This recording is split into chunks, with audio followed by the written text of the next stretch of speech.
Hello and welcome! My name is Ian Crew. I'm an instructor at the Joy of Dance Center in Toronto, Ontario, and the creator of SocialBallroom.Dance, where you can learn your dance at your place on your schedule. So last week we were discussing some of the preconceptions that people have about romance and sex on the ballroom dance floor. Now that we've busted a few of those, we're ready to move on to the next stage, which is how do we make some meaningful connections with people that we're interested in? You know, a lot of people, people dance for various reasons, but I think that everybody chooses partner dancing because, at least on some level, they are interested or they enjoy making those connections, whether they're casual, romantic, or otherwise. And this makes it a lot easier for a single person to start making new friendships and more than friendships with other dancers. So one of the best ways that we can do this is by going to a group class. You know, you're going to be dancing regularly with people who are at your level of dancing, and there's opportunities usually to make an impression either before or after that class. Just generally not during a dance class. I mean, you're not going to score any extra points if you're interrupting the instructor because you're trying to bust a move on somebody. So yes, save it. You can also, a lot of dance halls or some dance studios, they'll have a beginner class just before general dancing starts. I forgot to turn off my email again. So that's also a good place where you can join and start making some acquaintances that you can then return to later on for the general dancing. Another thing is that we need to reflect a little on the fact that people are not judging our dancing generally. And even if they are, it has nothing to do with you. It's got to do with their inability to get what they want from their dancing. Think of it this way. If this person doesn't really know you, how can they judge you? They don't know anything about you to judge you on it.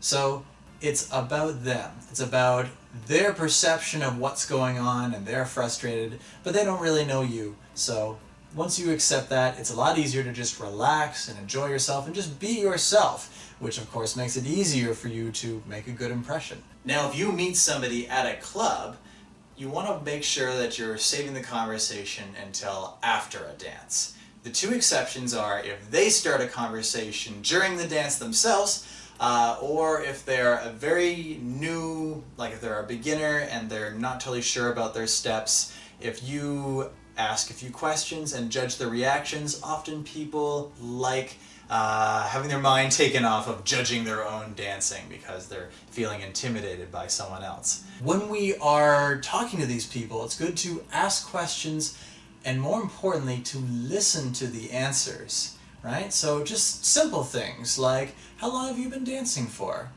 What's your favorite dance style? You know, what got you into dancing in the first place? What other hobbies are you interested in? Or is dancing your main interest? You know, people love to talk about themselves, and if you can listen and remember what they're telling you, then this provides the basis for you to build off of that in the future. Watch their reactions, watch their body language. You know, are they open towards you? Are they making a lot of eye contact?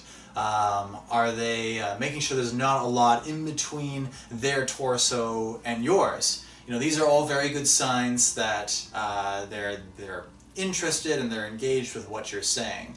Not so good signs are if their body or their feet are sort of off to the side. Often people will face you with their torso, making it look like they're interested, but their feet are actually off to the side. And if they're looking around, these are signs they might be sort of planning an exit strategy.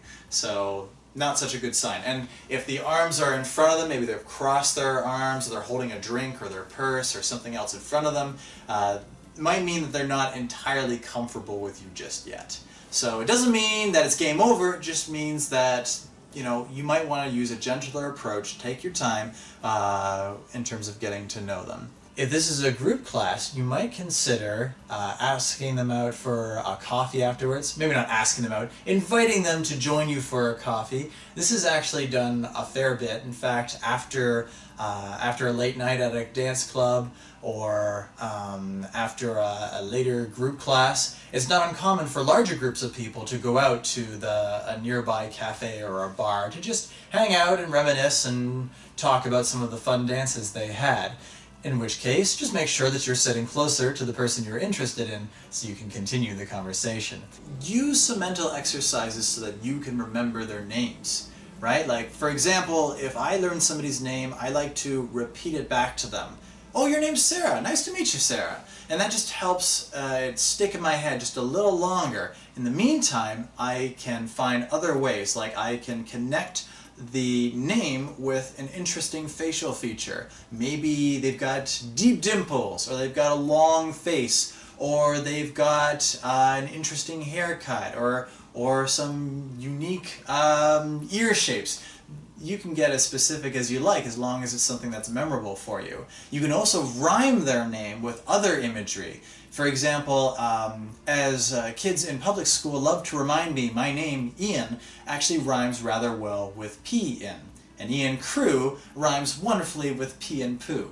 So, much as I didn't really care for that at the time, you know what? If I tell you my name and it rhymes that way and that helps you remember, use it. Just don't let me know that you did. I don't need to know that. And finally, don't put all your hopes on a single person. You know, there's a lot of interesting people on the dance floor, and the more connections you make, the easier it is to get over it if some of those connections don't work out. Next week, what we're going to do is we're going to talk a little more about how you can tell when it's time to go from just making these connections to the next level when we're starting to actually show romantic interest. And when you can tell that, what to do afterwards. So I hope you found this useful. As always, if you have any other questions or comments, please don't hesitate to message me on my Facebook fan page, Ballroom Dancers Anonymous, or you can email me at ian@SocialBallroom.Dance. Once more, it's ian@SocialBallroom.Dance.